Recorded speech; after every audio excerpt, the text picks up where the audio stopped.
This past week, we've had a passing of the reins for Python leadership. Guido van Rossum, who created and has been shepherding the language for the last 30 years, has stepped down from decision-making around the Python language. Join Carol Willing and Brett Cannon, both longtime core developers and Python leaders, along with my co-host at Python Bytes, Brian Okken, as we discuss what the future holds for Python and how this change will affect how Python is created and how it evolves. This is Talk Python to Me, episode 170, recorded July 17th, 2018.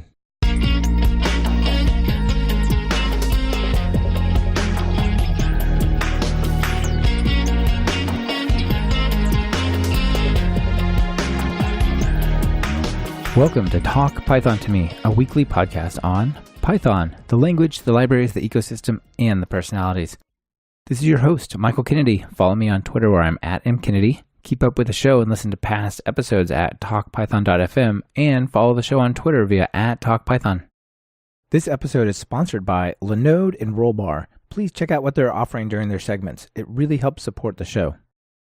Hey everyone, Michael here. Just want to add a quick editorial note before we get to the main content. This episode was originally recorded under Python Bytes, my other podcast that I do with Brian Okken. If you don't listen to Python Bytes, you should. It's pretty awesome.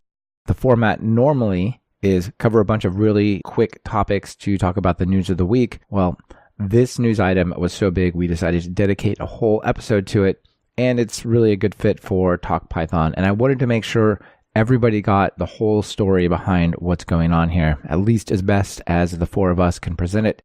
So what you're hearing today is the show that we recorded for Python Bytes also played in Talk Python. If you haven't heard it over there, I think you'll really get a lot out of it. If you have, honestly, it's the same thing, just a heads up. Thank you all for listening, and I hope you enjoy this show. And just one more time, thank you to Guido for everything he's done. It's been really amazing. Now let's get to the story. I'm Michael Kennedy. And I'm Brian Okken. And Brian, we've got a really special episode for some big news here. Yes, and we've got some great guests helping us with this. We do. We have Carol Willing and Brett Cannon both joining us to get somewhat of an inside perspective on this big, somewhat sad announcement. And we're going to dig into that. Hello, Carol. Welcome to the show. Hi, how you doing? Great. Thanks for being here. Hi, Brett. Hello, everyone. Thanks for having me. Yeah, absolutely. It's great you're here. Brian, you want to tell us what the big news is? I think I'm just about as clueless as everybody else. I'm just in shock. Last week, we heard an announcement that Guido was stepping down as the BDFL. Yeah, that is a big deal. So there's been a little bit of debate about exactly what he meant when he said this. You know, was it he's just taking a break? Is he actually stepping down? So let me just read the salient parts of the announcement. So this was an email sent to the Python mailing list, Python dev mailing list. And the title was Transfer of Power. And here's Guido's words, bits and pieces taken from his email. Now that PEP 572 is done, I don't ever want to have to fight so hard for a PEP and find that so many people despise my decisions. I'd like to remove myself entirely from the decision process. I'll still be here for a while as an ordinary core dev, and I'll still be available to mentor people, possibly more available, but I'm basically giving myself a permanent vacation from being BDFL, and you all will be on your own. I'm not going to appoint a successor. The decision, he says, basically summarizing that the day-to-day stuff is going to be fine, but the decisions that matter that may be affected are how PEPs are decided and how new core devs are inducted. And then finally, sort of on the parting thought, said, I'll still be here, but I'm trying to let you all figure something out for yourselves. I'm tired and need a very long break. So that was the announcement, and that's the big news, and that's what we're going to talk about today. And first, I just want to say thank you to Guido for doing so much for so long, creating one of the most popular programming languages in history. I've publicly said this, I am personally forever indebted to Guido and the team because they basically taught me how to program for real. I have an official education in all this, but I have always stated that how to actually develop in the real world is entirely down to Guido and the team. Yeah, that's awesome. And I think, Guido has done so much, not just for the language, but also for the community as well. And I know I appreciate from the earliest days when he was designing Python, how he made it accessible for learners and for people to actually use the language. And when I'm teaching people, whether it's with Jupyter or high school students like I'm teaching this week, it's just a pleasure to do it in Python. And personally, I have a lot to thank him for, but even more so for the greater group of people as well. Yeah, I don't know if he specifically set out to set the tone as he did, or if it's just Guido being Guido, but I think he definitely deserves a lot of credit for setting the tone that this community has ended up with as being inclusive and welcoming, and just basically what makes this community as amazing as it is. Yeah, it's not just technical. I think one of the special things about Python, unlike many languages, is they're sort of professional programming languages that can build high-end stuff. And there's learning languages that are super basic, but you got to stop to go build real apps with something else later. And this is one of the few languages that you can start simple and finish big with. And so that is really, I think, part of its magic. But also, you go to PyCon and these other conferences and you look around and the people around you look like more like general society and less like a bunch of white guys. You know what I mean? And to me, that is a really special thing. It really is. It's not as far as it should be, but it is on the path to where it's on a good path. It's unlike other communities that I've been involved in. So I think that's also really important. Well, I think him as a person, I think his personality has so much to do with it. You mentioned PyCon, and one of the things that Guido did at PyCon was I had asked him if he would meet a young man called Joshua Lowe, who does EduBlocks, which is this really cool user interface that lets you go from scratch to Python code. And we were talking about how Joshua had made it over dinner, and then the next day, Guido probably spent an hour just hacking with him and made this young man's PyCon experience more amazing than it was just the day before. So that's really awesome. Yeah. And Brian, you got to have lunch with him at the last PyCon, right? That was really fun. They did a drawing of people that donated to the Python Software Foundation. They drew a handful of names, and I think there were like 6 or 7 of us have lunch with him. And one of the things that was really interesting at that lunch was we went around the table and talked about what everybody does and what their contribution or not to Python was. And I talked about some of the things I was doing. I mentioned I have a full-time job, but I also work on trying to teach testing and PyTest and other development processes to people. And he looked at me and said, "So you have got a full-time day job. How do you have enough energy to deal with all the negative feedback you get from contributing to Python?" And I haven't really got that negative feedback. And that was a bizarre, I thought of it as a bizarre question, but now in context, it makes a lot of sense. He was at the center of the pressure points, right? That's tough. So let's maybe talk about what some of the root causes for this. Like, he specifically calls out PEP 572 in his letter that he sent out, but I feel like there must be more to that. Like PEP 572 was the straw, not everything. But Carol and Brett, you guys are more on the inside. You probably have more exposure to this. What do you think? Honestly, it was the last straw. I don't know what Carol thinks, but I personally figured Guido was probably going to retire in the next, 2, maybe 3 years, just because he's joked so long about retirement. And I think he was just getting ready to just not do it. And he's been working on making the project self-sustaining for quite some time. But admittedly, from my perspective, PEP 572 got really nasty. It was so much negativity that I think he just got fed up and said, like, look, I've been doing this for 28 years. I've been putting up with general negativity as well. And this groundswell was just too much to bear, and just like, forget it. I don't want to put up with this anymore. I'm gonna, as he said, he's gonna retire. He's still the BDFL. That for life bit is true, but he's basically said, my last dictatorial declaration is I am not going to make any more dictatorial declarations ever again. Have fun. Yeah. But no, it got extremely negative. Like when Guido announced the acceptance of the PEP, the very first tweet at him was, too bad, it's a waste of time. And that was just a very common occurrence of just nothing but negativity. There wasn't constructive feedback or anything, and it dragged on forever. There were some missteps in terms of how it was communicated, in terms of a technical aspect of how it was communicated through the list, like reposting the PEP, but people just really just piled it on, and it was just unnecessary. It was just not constructive. And that's, as Brian pointed out, that's why he asked that question. How do you handle the negativity? Because there can be a lot of negativity anytime you touch this language. People love it for a reason. And if there's any hint of you changing something that they don't like, some people really overreact. And if you saw my keynote at PyCon US, it was entirely on this topic because it can get so overwhelming sometimes when people just jump on you, and especially on a product used so widely as Python. There's not a small number of people who feel the need to share their opinion and unfortunately share it in a unconstructive way. And I think it just finally made him just go, yeah, you know what? I don't need to ever put up with this ever again. Forget it. And just said, I'm retiring. One thought that I had when we were getting ready for this show was, and it's kind of related to what Brian said as well. Like, Guido has a full-time hectic job at Dropbox, right? He's already fully committed to working on stuff. And then he's trying to bear the, significant portion of the weight of people not wanting changes or demanding changes to Python in various ways.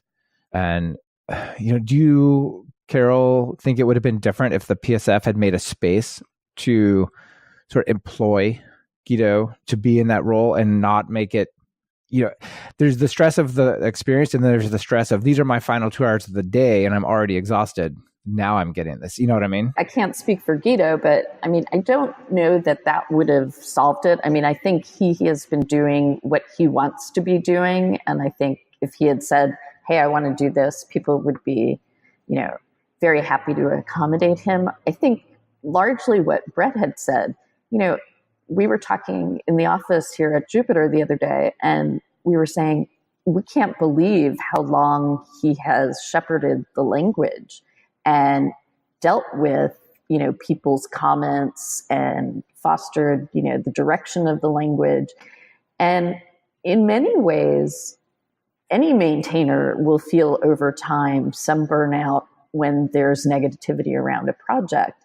And I think it's unfortunate that people choose to make things personal when they don't need to be personal, that they view things with black and white as opposed to wanting to compromise over something. And I remember when I was facing some burnout, and he was one of the people that said to me, well, do the things that you really enjoy, electronics and teaching, and it was really helpful advice. So I think maybe he's taking some of his own advice. Yeah. It has been a really long time that he's been working on this. Like, I've never worked on a single project for 30 years, right? I've not been programming for 30 years, honestly. But it just seems like, it's pretty natural for him to step down. One thing I really wish, and Brian, I think we spoke about this last time, I wish he would have just sort of gone into a more, I'm kind of stepping back for a while and hung in there until after 2020 and Python 3 becomes the one and only Python. And sort of that could have been like a celebratory stepping down rather than I'm frustrated and I'm giving you guys the reins. I would have liked to see him retire in some sort of celebration, mission accomplished type of experience, It would have been nice, but the problem is there's still the chance of another, I don't think uprising is quite the right word, but an explosion of negativity between now and then. And while I would like to assume the community has switched over to 3 and every number I've seen has said that, I also don't know if the people who are holding on to Python 2 are going to react reasonably come January 1st, 2020 as well. So I could also see him going like, you know what, I don't want to risk having to put myself through that after what he's just gone through. Yeah, that's possible. I totally get the perspective of it would have been an amazing party January 1st or at PyCon in 2020 going like, yeah, we've moved on to Python 3. Guido's getting the well-deserved retirement he wants, and it would have been an amazing party. But instead, we're just going to have just the amazing party for Python 3. And I'm personally fine with that. We can invite Guido. I'm sure he'll be there. I don't think that he's still the president of the PSF. So he obviously is still going to be involved. And, it's up to us as the community, much like the SciPy community did last week. They did a really nice thank you, Guido. Like, they got everybody from the conference together and gave them a very thoughtful thank you, which I've never seen them do for anything before. So it was really cool. And I think he has touched so many people in so many different ways that celebration will come. I think looking at it, I don't know that there's ever an easy way to change how you make decisions and governance when you have many personalities involved. And it's unfortunate how it came out, but I think there had to be something that would give us a catalyst in the developer community to really take some of these issues on that are not necessarily new issues to us. He's been asking us to do it for quite a while, and we just haven't either had the bandwidth or the sort of kick in the pants to actually go and do it. So we're all kind of like the 29-year-old kid still living at home, and Guido's like, get out, go live on your own, take care of yourself. A little bit, yeah. Yeah. This portion of Talk Python to Me is brought to you by Linode. Are you looking for bulletproof hosting that's fast, simple, and incredibly affordable? Look past that bookstore and check out Linode at talkpython.fm/Linode. That's Linode. Plans start at just $5 a month for a dedicated server with a gig of RAM. They have 10 data centers across the globe, so no matter where you are, there's a data center near you. Whether you want to run your Python web app, host a private Git server or file server, you'll get native SSDs on all the machines, a newly upgraded 200 gigabit network, 24/7 friendly support, even on holidays, and a 7-day money-back guarantee. Do you need a little help with your infrastructure? They even offer professional services to help you get started with architecture, migrations, and more. Get a dedicated server for free for the next 4 months. Just visit talkpython.fm/Linode. All right, so you spoke about governance and decision-making and stuff. Like, what do you think is going to replace Guido being the final decider? It's actually still being actively discussed. As the email Guido sent said, he's basically leaving it up to us. He did not dictate how we were going to govern ourselves afterwards, so he has left it up to us. He actually didn't even dictate how we would even choose to govern ourselves. So there's not even a specific choice yet of how we would potentially vote for this. Like some people have said PSF fellows, some have said core devs. So it's a completely open-ended question, honestly. The current thinking seems to be around, and Carol can obviously correct me if my feeling doesn't jive with hers at all, either potentially another BDFL or a somehow council of elders or some such. It seems to be the key thing is trying to figure out how we want to steward the design of the language. We've been managing ourselves daily for quite some time. Guido's not directly involved with releases, so that's not even an issue. It really comes down to how do we have someone make the final decision on PEPs? Who says yay or nay? Who makes the technical decisions? Who chooses the paint color for the bike shed? That kind of thing.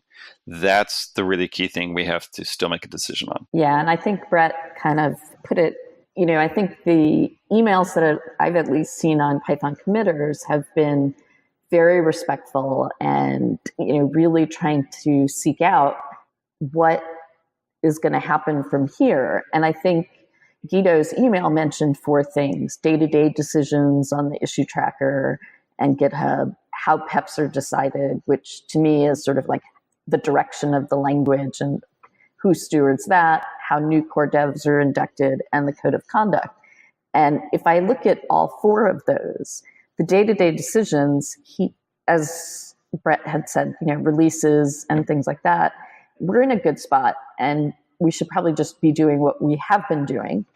How new core devs are inducted, I think that will fall out of whatever decision-making we have for the language. I know that we've made some progress over the past couple of years, and I continue to see that we will make progress.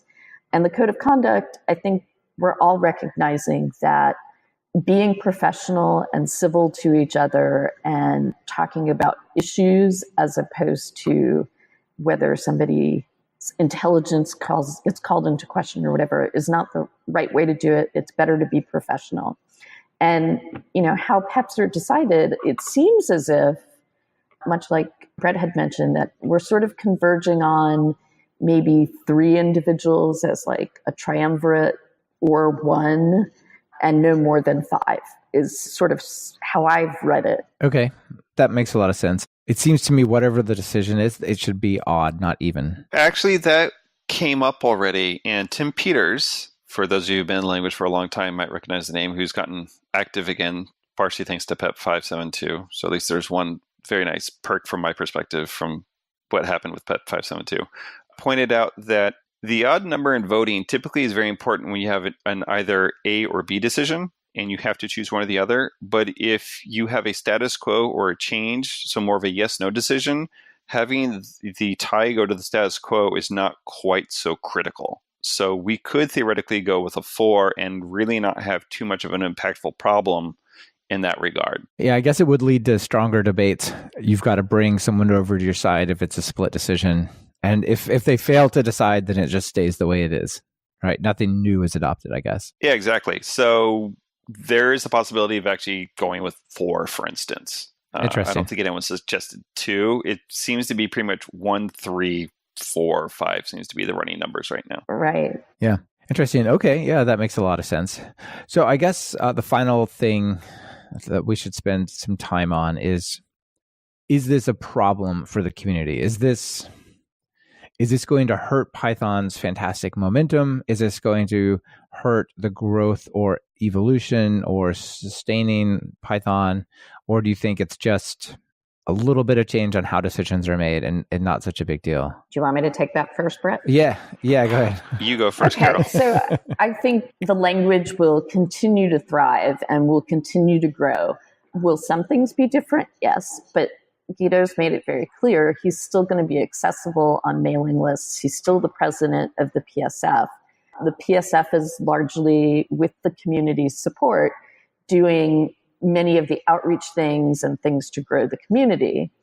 And then the core development side of things, I think what you've seen is sort of a shift in some ways away from strictly the language to also, Python has a very rich ecosystem of libraries. So things like Jupyter and SciPy and NumPy wouldn't have come about if Python, the core language, hadn't been so wonderful to work with.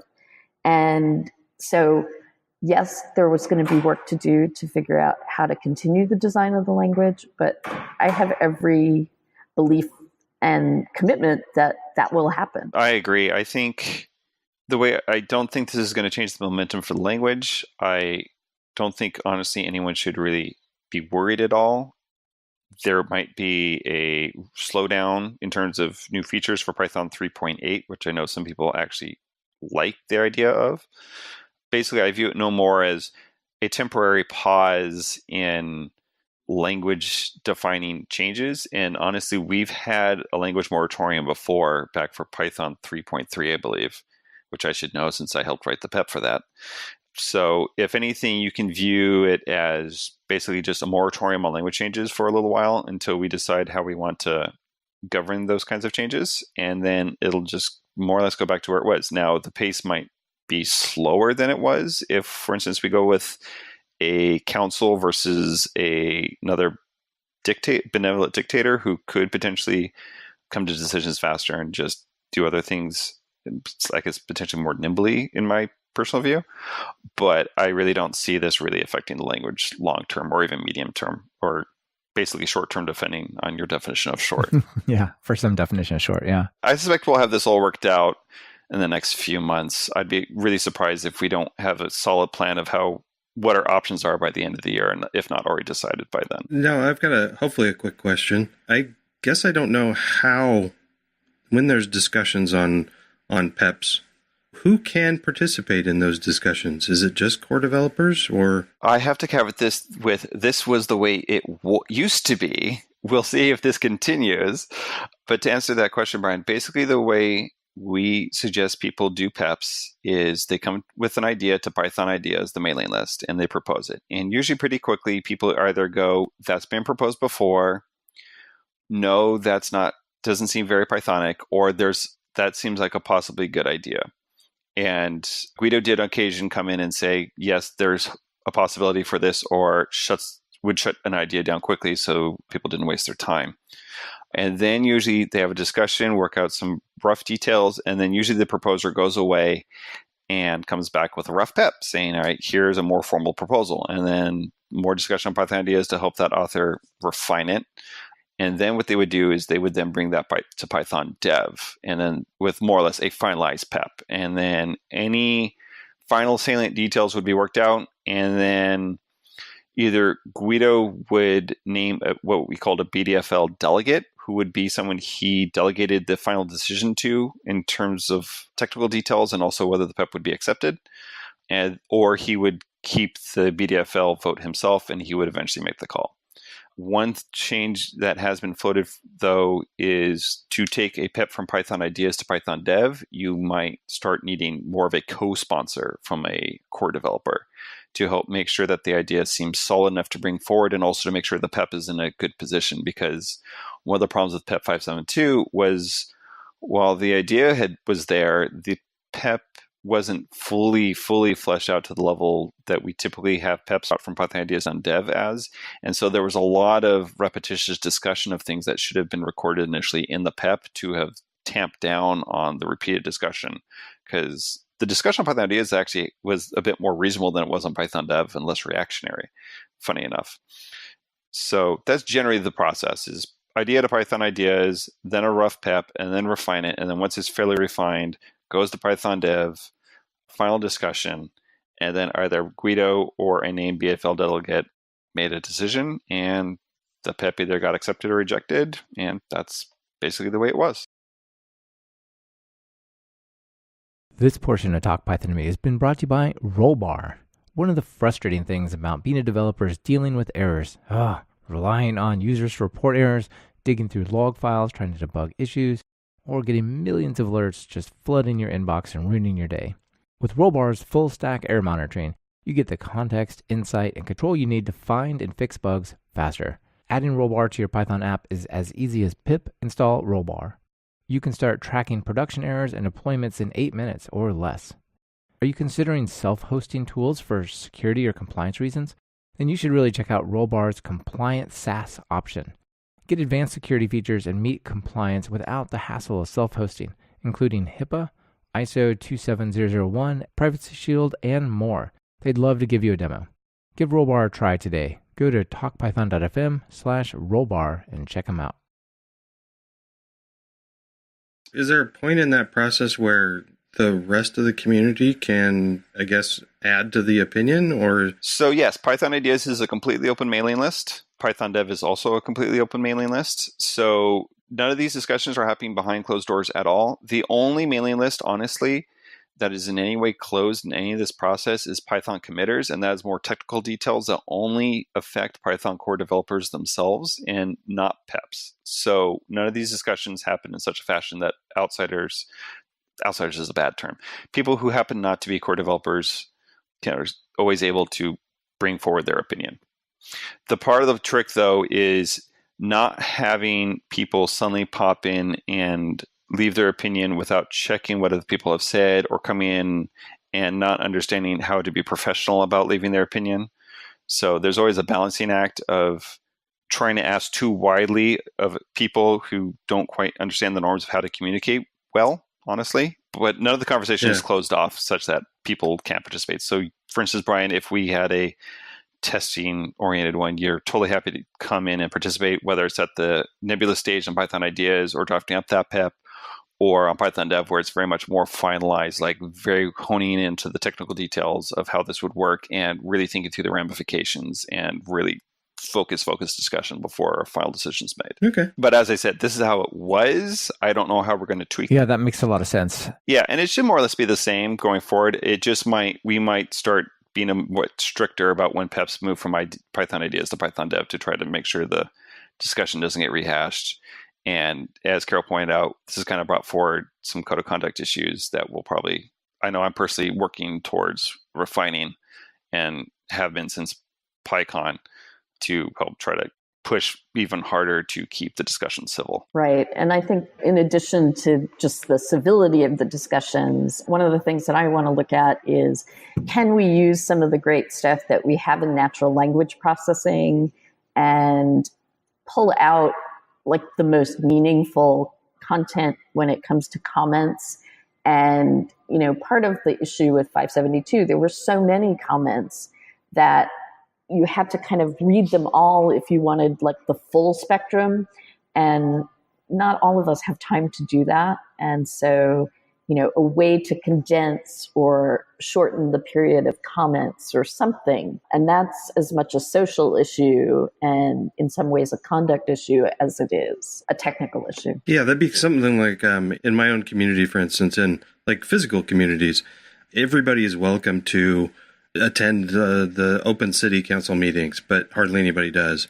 However, when there's a change that affects everybody, that's usually posted somewhere, and then there's like a period of open for community comment or something. I'm not saying we need to do that with Python, but I agree with this somewhat, maybe a curated or refereed or some Cliff Notes version of the discussion up till now before somebody can jump in. And that's definitely something that's been talked about. All that puts work on the Python community itself also to do that.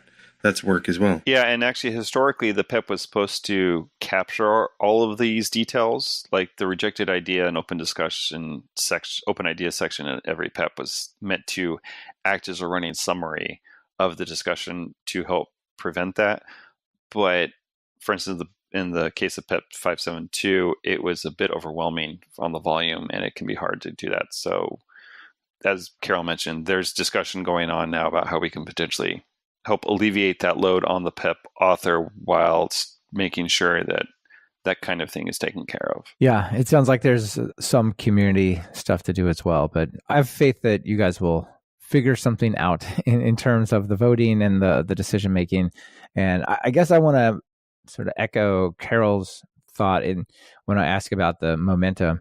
So much of Python's momentum is with the ecosystem and the extra libraries and PyPI and all of these things. And honestly, if the language didn't change one bit for 5 years, I still think there would be massive momentum in the community. So I don't see a real danger here. Not at all. And honestly, I think the momentum's due to the community, and Guido has helped shepherd it forward and bring it to where it is. But I think at this point, the language in the community built around it is honestly bigger than Guido at this point. So while we'll all miss Guido immensely and his contribution was very important, I don't think the community should worry because the community itself is going to be what carries this forward. Yeah, and I think a lot of the core developers, as well as community members, are going to ask themselves, hopefully before they post messages and things like, what would Guido have said? What would Guido think? Write your email messages like you're the BDFL and have to convince people. I think there are some people that are very articulate and have great ideas and add a lot to improving it. I think the PEP didn't get improved from beginning to end, but it's taxing when you have to slog through the negativity. And I think what Brett is saying, like, hey, let's up our game so that the people who are doing the bulk of the work aren't getting negativity thrown at them when there should be collaboration and, hey, this is for the greater good of the language. You don't have to use it, or trust. I think trust is a big part of it. Trust that the people who are making the decisions are being good stewards for the language. And I think that the discussion that I've seen so far, I think most people are doing that and will continue to do that. Yeah, I think that was already mostly there. It's sad that this put the final straw onto Guido, but thanks to him for everything that he has done. I think this may be a good place to leave it. Brett, Carol, you guys want to have some final parting thoughts on this whole idea? Anything else you want to add before we call it a show? Not really. I think we've pretty much, as we said, no need to panic. Keep on coding. I think we're going to move past this with no real issue. Obviously, thanks to Guido, as we've all said. And hopefully, while it's sad that Guido's retiring, hopefully we can learn some lessons from why it came about, when it did, and be better for it coming out the other end. Yeah, absolutely. Carol? I agree with what Brett said. And I also think the surprise may still come. Guido is not going away. He may be more focusing on things that rock his world that he sort of put on hold while he shepherded the design and decision-making of the language. And I think there's still some Guido surprises yet to come, and I look forward to that. And I just thank him for being an amazing person as well as a great language developer. Yeah, I totally agree with that. He actually has not disappeared. He actually just replied to some emails yesterday and today about PEP 44, which is type hints. So he's still actively engaged. So he definitely is not disappeared off the map. Yeah. Nice. Well, if I could throw some ideas out there, Python WebAssembly browser. Just going to leave that there if he wants to, try something new. Brian, anything else? Yeah, I just wanted the obvious heads up of if you've got a negative reaction about something or some feeling of entitlement, you sleep on it. Don't hit the keyboard right away. Try to talk to people online as if you were talking to them in person. And again, if you haven't watched the Brett's talk from 2018, PyCon, go watch it because it was an eye-opener for me. How similar was that to your PyCascades one, Brett? Pretty much the same. It was my PyCascades talk became my PyCon US keynote talk. Yeah. So definitely people should watch that. I think it sets the right tone for things. I'll put that in the show notes. Awesome. All right. Thank you all for being here. I think it's important to spend some time talking about this and just sort of getting that inside information out for everyone in the community. And I think we're going to be fine. So let's carry on, huh? That sounds good. All right. Bye, everyone. Bye. Bye. This has been another episode of Talk Python to Me. Our guests this week have been Carol Willing, Brett Cannon, and Brian Okken. And this episode has been brought to you by Linode and Rollbar. Linode is bulletproof hosting for whatever you're building with Python. Get 4 months free at talkpython.fm/Linode. That's Linode. Rollbar takes the pain out of errors. They give you the context and insight you need to quickly locate and fix errors that might have gone unnoticed until your users complain, of course. As Talk Python to Me listeners, track a ridiculous number of errors for free at rollbar.com/talkpython-to-me. Want to level up your Python? If you're just getting started, try my Python Jumpstart by Building 10 Apps or our brand new 100 Days of Code in Python. And if you're interested in more than one course, be sure to check out the Everything Bundle. It's like a subscription that never expires. Be sure to subscribe to the show. Open your favorite podcatcher and search for Python. We should be right at the top. You can also find the iTunes feed at /iTunes, Google Play feed at /Play, and direct RSS feed at /RSS on talkpython.fm. This is your host, Michael Kennedy. Thanks so much for listening. I really appreciate it. Now get out there and write some Python code.